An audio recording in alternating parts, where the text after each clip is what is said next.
Hello, my Juicy co-creators. Lilou here on the Juicy Living Tour. Today I'm in London, in England, with the delicious Arielle. Hello. Hello, nice to be with you. Nice to be with you too and speak about miracles. Don't we love to speak about miracles? I love this topic. It's my favorite topic.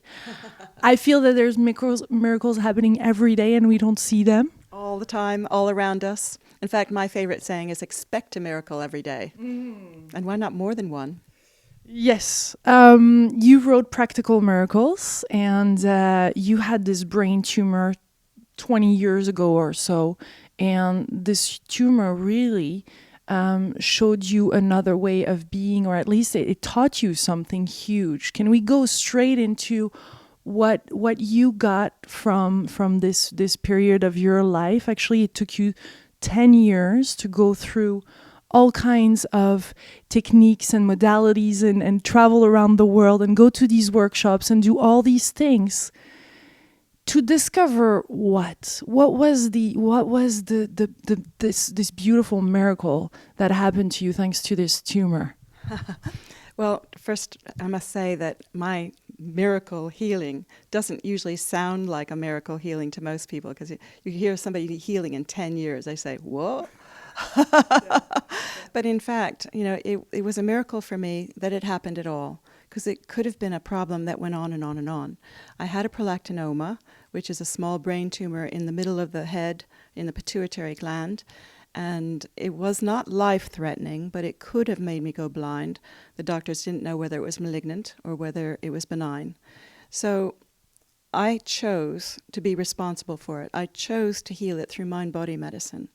And my journey was slow because at the time I was beginning this 20 years ago, there weren't that many books, there weren't that many guides, there weren't that many workshops teaching things about how to do mind-body medicine. And I did everything I could get my hands on. There wasn't one miracle, but perhaps there were a few that actually sort of were the most important elements of it.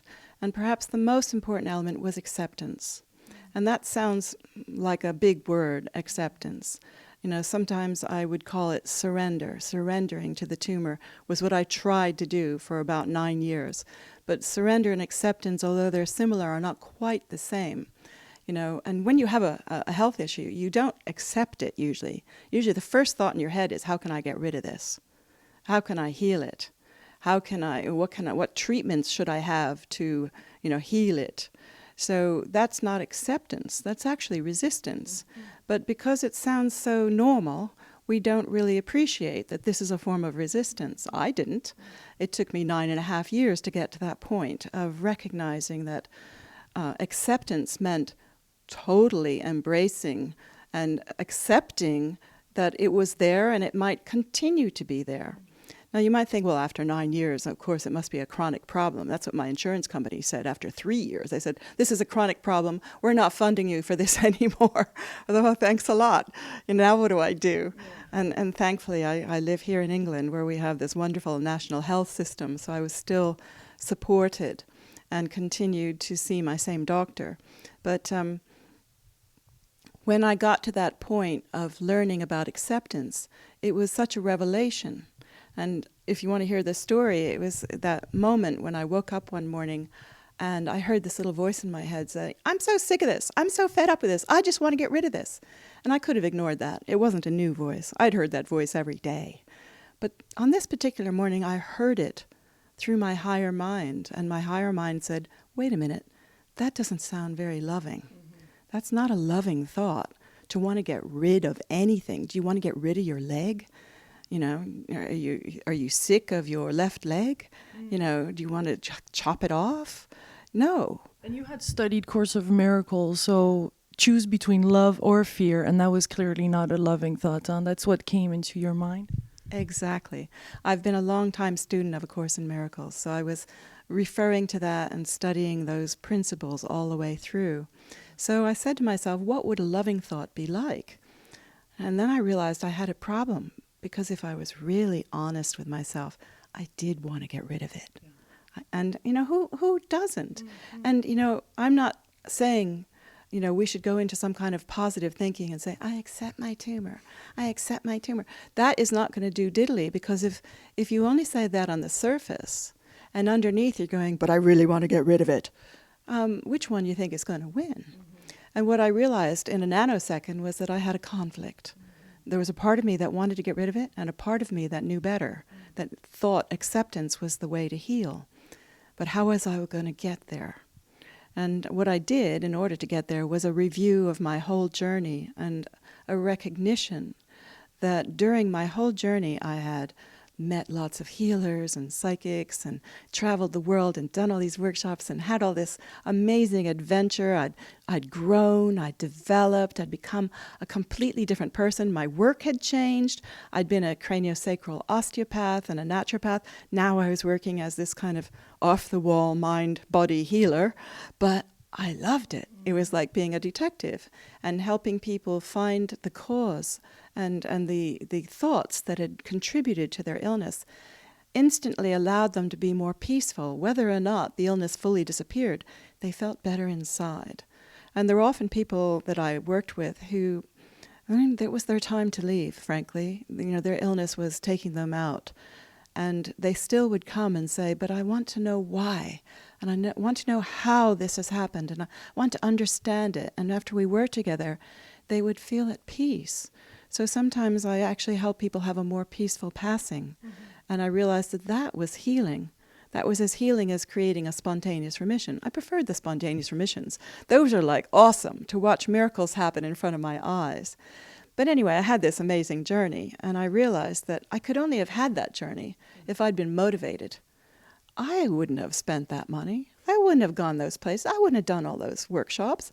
I would have gone out clothes shopping or something. I just wouldn't have thought I could afford it. But because I had the tumor, I forced myself to find the money and go on these, journeys to find these healers.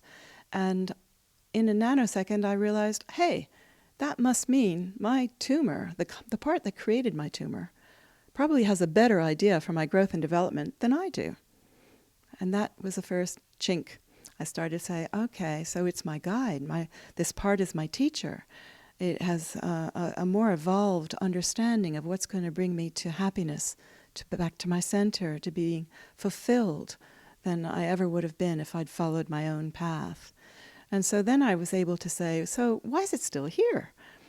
And I thought the answer came in, because there's probably still something more for you to learn. And isn't that okay? And supposing you have to do another workshop, what's wrong with that? Supposing you have to go to Hawaii again, what's wrong with that? Sure, I'll go to Hawaii, I'll go to Timbuktu. Because now I was really into having the adventure and growing from it and being willing to be in the moment and to extract from everything that was happening. What was the message? What was the learning? How was I meant to think differently about things? And so I began to see the tumor as my friend and my guide and my mentor. So it was easy for me to finally say, okay, I accept you. You are my friend. I accept you. I won't try to get rid of you anymore. If you're still here, you have a purpose. I trust your purpose. I can deal with the symptoms.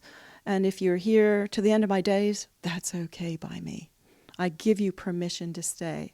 And I meant it. And I see that's a lot different than saying an affirmation and saying, and I accept my tumor, and I accept my illness, and I accept my pain. Instead, it's like being with it. It's saying, you are my friend. And when it's part of who you are, kind of. Yeah, it became part of who I was. Before it was not. It was external. Yeah. It was something I was fighting, like a foreign invader.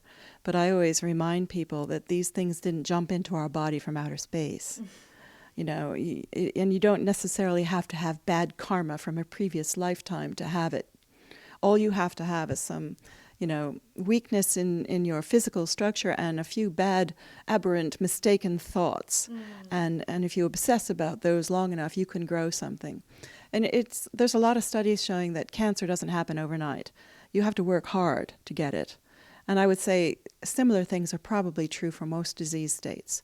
And we all know what it's like to catch a cold, for instance. And it's quite common to catch a cold when we're overwhelmed with too much work or too much rich food or too much exercise or too much of anything. And the body's saying, slow down, take a rest, we need to catch up. And so it gives you a cold.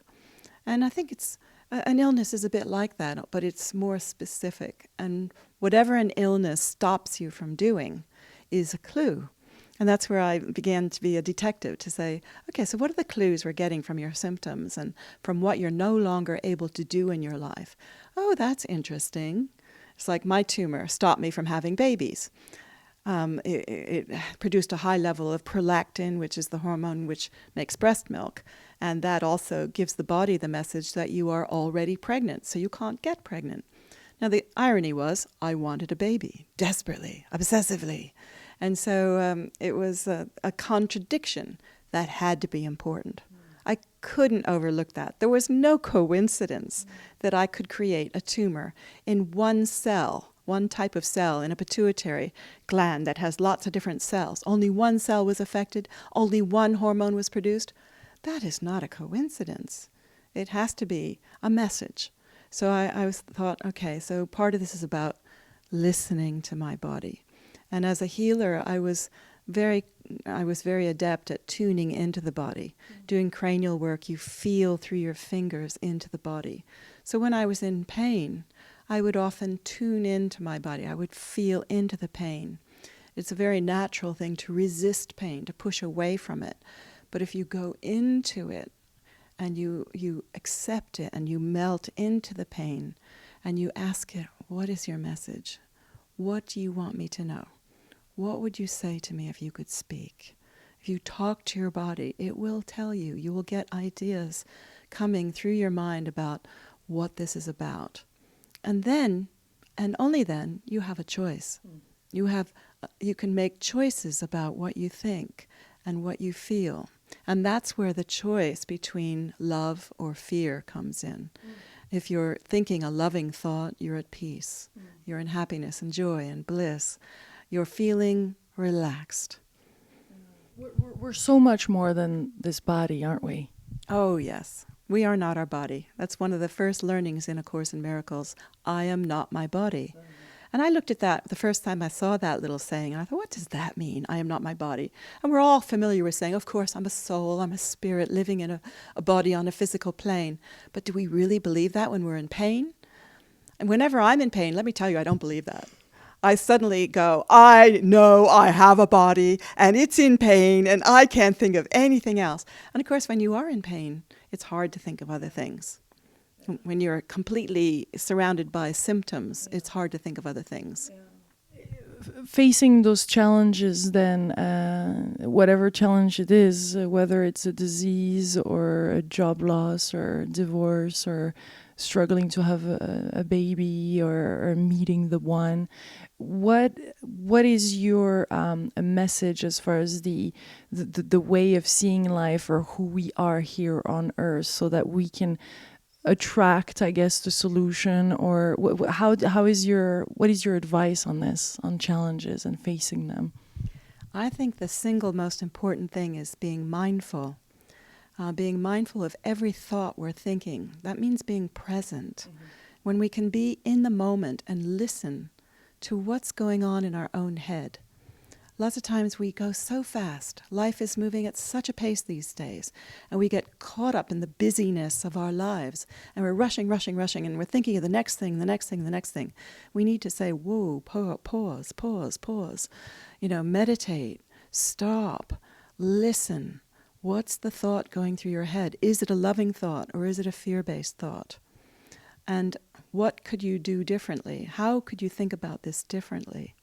Because just a few moments of thinking loving thoughts rather than fear-based thoughts will make a huge difference.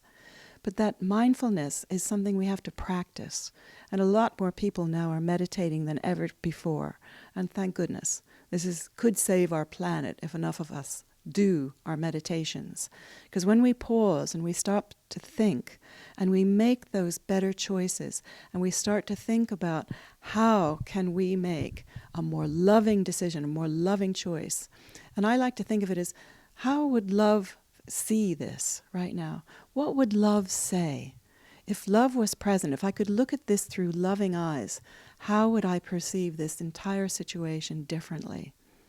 And that's a very different place to come from than judging it,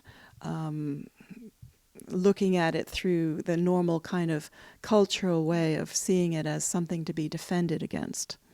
When you were going through these pain in your body, though, there was moments where not you were desperate, but you wouldn't find a solution, or you didn't know where it would come from.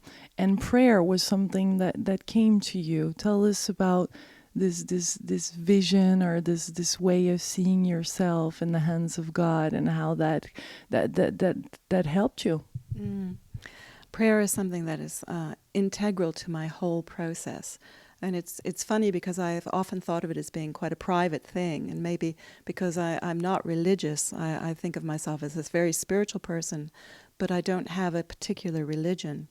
But my form of prayer is always turning things over to God. And when I was in pain, I would often lie in my bed and I would hold my head with my cranial hands and tune into the pain and feel into it, and I would turn the pain over to God. And I would just pray to God to take the pain away. I would turn it over to God and pray to God that God would give me an answer about what it's about. And by knowing that God was there holding me, I knew that I was getting help and support. And sometimes I would imagine I was like lying in the palm of God's hand with this great big hand around me in the bed, and it would make me feel protected and safe. And that helped me relax. It helped me find the way back to that place of calmness and loving thinking. And by turning it over to God, by praying for answers, for a better way of thinking, for better choices to make, I felt less alone. When you're ill, it's very easy to feel very much alone, because when your body is hurting, nobody else feels the pain but you, and you start to feel much more separate from other people. Another thing that helped me a great deal was in my work. I often did cranial work, holding people as well as talking to them about the mental, emotional aspects of their illness. And as I tuned into them, the healing energy would flow through me, through my hands, into them. And of course, on the way, I benefited too. And this helped my pain. And I often had days when I worked through my own pain. Sometimes I had so much pain, there'd be tears sort of flowing down a cheek, but I was holding the person's head so they couldn't see it. They had their eyes closed, but I would know I was in so much pain. And as I continued to tune in and turn things over to God, not only for me, but for my client, it was like the three of us were joined and became even more powerful because I was saying a prayer on their behalf.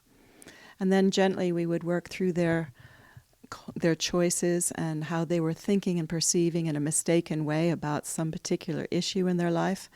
And they would come to a relaxed place. And as they shifted, I shifted too. Because I began to realize that each client I saw was like a reflection of me. And I think most healers experience this. And most therapists report this. And I began to welcome every client who came to see me with, "Oh, I can't wait to see what you're going to show me today." Because after about 9 or 10 years of working on my problems, I ran out of problems to work on. It was like, oh, not that same old thing again and again and again. So when a client would come in and they would present a problem, at first it might sound like their problem, but as we started to work with it, I'd go, wait a minute, I've got this too. This is an aspect of my mind, of my thinking I've never seen before. Oh dear, I don't have the answer. But then as the healer, as the guide, I didn't need the answer. Together we would go forward and find the answer that was right for them. And as they would speak their answers, I'd be sitting there rapt with attention thinking, I can't wait, what are they going to say? What is the solution to their problem? And out of their mind, out of their higher mind would come this beautiful solution. And I would go, oh, thank you. I never would have thought of that. And I would benefit more from their healing than they would sometimes. I used to call it my private university because they taught me reframes and different perspectives about the most terrible problems. Because one of the things you get as a therapist is listening to people's life stories and listening to their problems. And, you hear such terrible stories, such terrible crises that people have had to work through. And at first, there would be times I would be moved to tears with my clients. And I felt that was okay, because if it was appropriate, then we would both feel the feelings, and then we would work through it. And we would get to the other side, and it would be so meaningful, so beautiful when we found the resolution. And that to me felt like spirituality in real practical terms. Mm-hmm. And that was one of the reasons I named my book and my business Practical Miracles, because I didn't want some airy-fairy idea of miracle, like here, salakadoola, magical boola, bibbidi-bobbidi boo, dunk. I didn't want that kind of miracle, although everybody wants one. I couldn't make that happen. What I wanted, though, was a practical miracle. And to me, that was the practical way of thinking that would encourage a miracle to happen as soon as it was ready. And there is a timing element. I do believe that, there is a grace and there is a timing element to healing particularly. But maybe that's true about every aspect of life, about relationships, about career and fulfillment, and certainly about healing. I even found it when I was writing. I'm not naturally, I don't identify myself as a writer, even though I've written many books. And I used to work as an artist. My first career was art. And I had a lot of my ego was tied up in being an artist. And, I'd sit behind, a canvas or a blank piece of paper, mortified with fear about the first mark and whether it was right enough and perfect enough. And the finished piece was never perfect enough because I had so much of my ego tied up with it. I drove myself nuts and I had to put it all to one side and change my career. But with writing, I didn't have that. To me, it was just, I'm sharing, I'm communicating with my friends. If I have something good to say, I want to say it. So I would just want to sit down and say it. But there were times when I knew I wanted to say something, but I didn't know what it was. And I would call this my procrastination. But actually, I've begun to appreciate it in a new way. It wasn't really procrastination. It was like a pregnant patch where I had to suffer and build up the energy for a while until it cooked, until it was ready. There was this space of time. And then suddenly I would be over the threshold. I'd sit down and finally write, and it would pour out of me. And then I could write in hours and hours and hours. It would just flow and flow and flow and flow. And I thought, wow, this is fun. Mm-hmm. This feels guided. This is much more fun than thinking, at 7 o'clock I will sit down at my desk and I will discipline myself to write for 3 hours. And then I will have lunch. And then I couldn't do it that way. I have to do it in this organic, it's more painful, but it's organic way where I would have to wait for that time and then wait for the moment. I guess it comes from being an artist. In art, you wait for the muse. You wait for the muse to strike. And when the inspiration strikes, it might be 7 in the morning. It might be 12. It might be 1 o'clock in the morning. It could be any time. You speak of resilience. So how does that play in this way of being that attracts miracles? That's a very good question. And resilience and mindfulness are very closely related. Resilience has many different elements to it. And when I started to look into the whole concept of resilience, I began to appreciate what a huge field it is, and that you can't just wake up the next morning and be resilient. If you put certain things into place, you can grow and become more resilient. When I looked at my own process of my 10-year healing, I realized I had grown a lot of resilience, and that now when I'm faced with a crisis of any kind, I can remember the steps and go through them much more quickly. And for instance, only a few years after I was healed with my brain tumor, I created breast lumps. And it was interesting because I was still working with the same issues to do with relationships, and I just had a big relationship breakup, and I was very angry. I was very, very angry, and instead of feeling my anger, I imploded it into my breasts, and they turned bright red and created these lumps, and they swelled, and I thought, ooh, I've never had things like this happen before.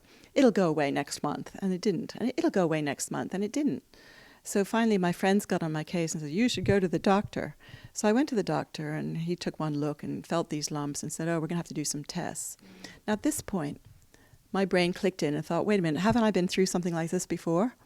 I thought, don't I know some steps? I'd written my book by then, so I thought I do know some things to do. So first I thought, okay, take responsibility was the first step. Take responsibility. How have I done this? And I ran my movie backwards about what had happened just before my breast had gone woof. And I realized it was to do with this relationship breakup. And I realized how angry I had been and not really done anything with that anger. And I thought, oh, that's what that was about. The anger stuck in my breast. So I went to one of my favorite hypnotherapist friends who's so talented and wise, a great NLP therapist. You can mention his name. Is he in London? He's in the States. His name is Charles Faulkner. And he's a wizard now in the financial field. He doesn't actually work as a healer. But I went to him and said, Charles, please help me. And he led me through a journey, which I thought was going to be about this man I'd broken up with. Had nothing to do with that man. It was all to do with my father. Surprise, surprise. So we did this amazing visualization that went back in with my eyes closed, so you could call it a trance. And it was awesome. I had this amazing picture in my mind of being in the center of a spider's web, caught in the cocoon that was about to be eaten by the spider who'd made this web. And the whole web was vibrating, but I couldn't see the spider. And I thought, I knew it was to do with my father. And I thought, oh, what is this all about? And, I was invited to think of what would break open this cocoon so I could get out. And a nuclear bomb exploded it. And there was complete devastation. The spider's web just was like shattered and torn and blackened and charred, and the thing opened. And yes, I was inside. And guess what? Then I realized I was the spider. And I thought, wow, I created this. And I resolved the whole thing in that visualization and came to terms with a whole aspect of my relationship with my dad as well. And I went peaceful. And then I thought, great, okay, I've dealt with that issue. Now, how can I support the body? Because we do need to support the body. Resilience depends on being able to look after ourselves. If we're working ourselves to the bone, if we're not feeding ourselves properly, if we're stimulating our body with, nicotine and caffeine and drugs and whatever, that's not good. We need to get more natural. So I said, what's the most cleansing thing I can do? I'm a naturopath, so I said, fast. So I put myself on a fruit fast, and I did 26 days of fruit fast, nothing else but water and fruit. And my whole body went, and it cleansed. Now, the breasts are very closely related to the large intestine in Chinese medicine. So I knew that if I cleansed my body, the breasts would cleanse. So all the swelling went down, all the redness disappeared. The lumps were still there, but everything quieted down. Excuse me. Wow, I love listening to you. My goodness. So then I went to the doctor, and he said, right, I want to do a mammogram, a biopsy, and an ultrasound, and blah, blah, blah. And I said, I'll do the biopsy, and I'll do the ultrasound, but no mammogram, please, because I don't like the x-rays, because I'm concerned that they would stimulate more cancer. So he, okay, but it was a private doctor, so he couldn't say anything else.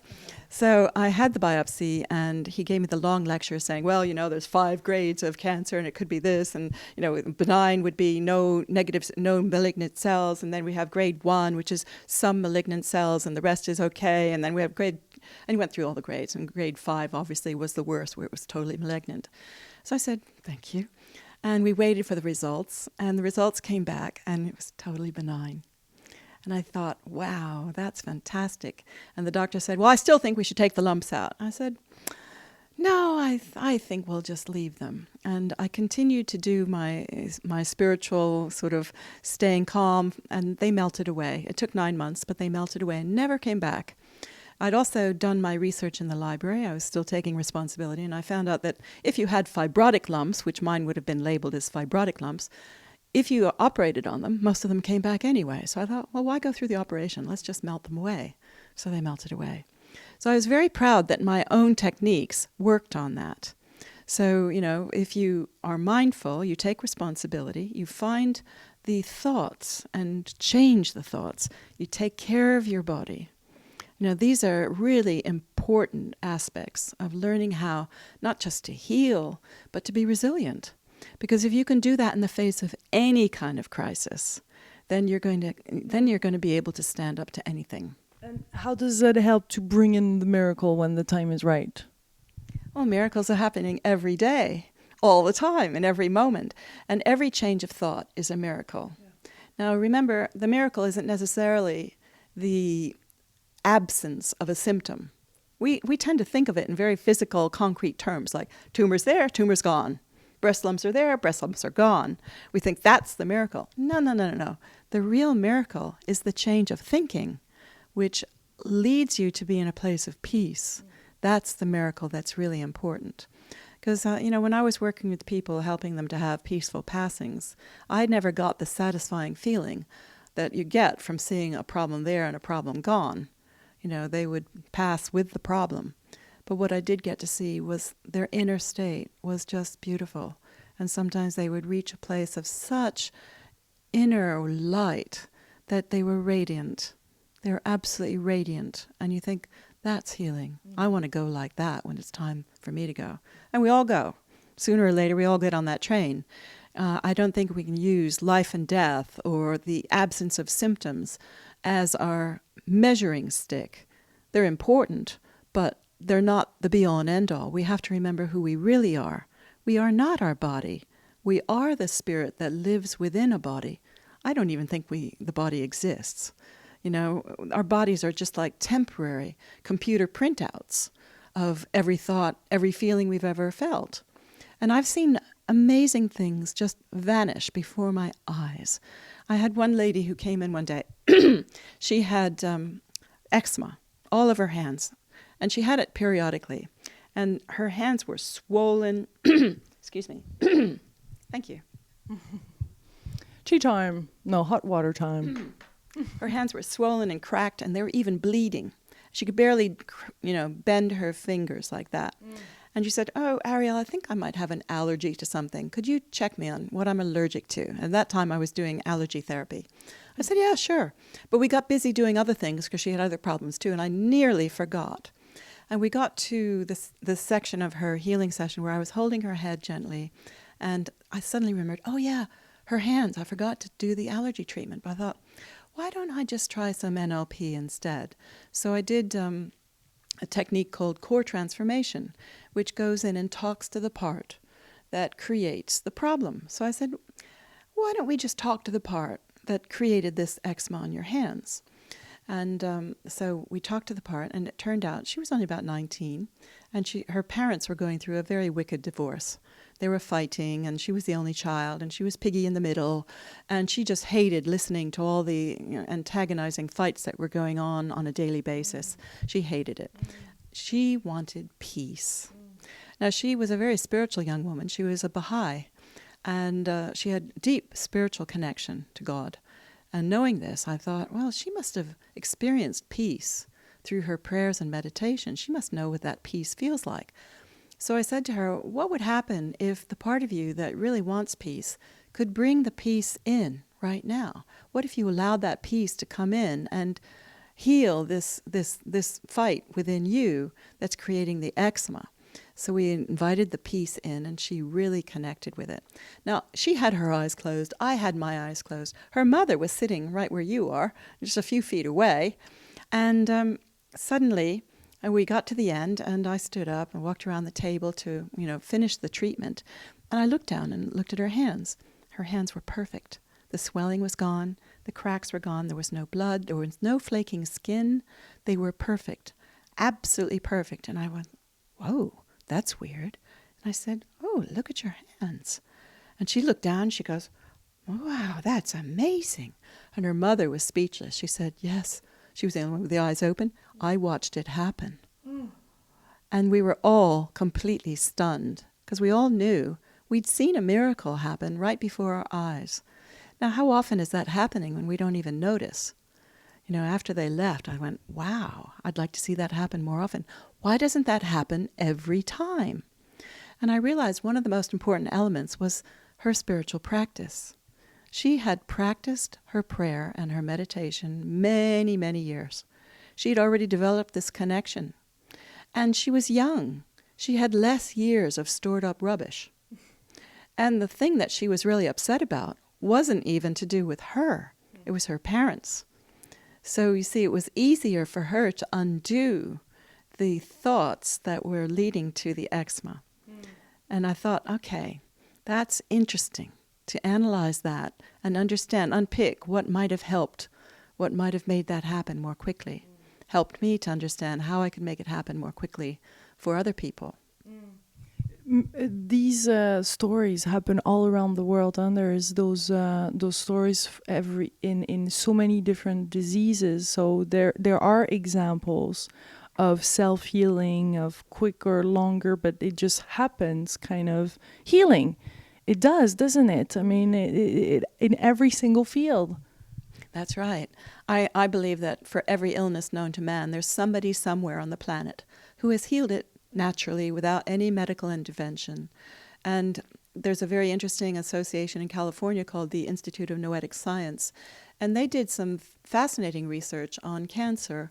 They studied 1,574 people who'd had cancer of some kind. And this was cancer that had been verified by doctors and scans and tests, not just people who thought they had cancer.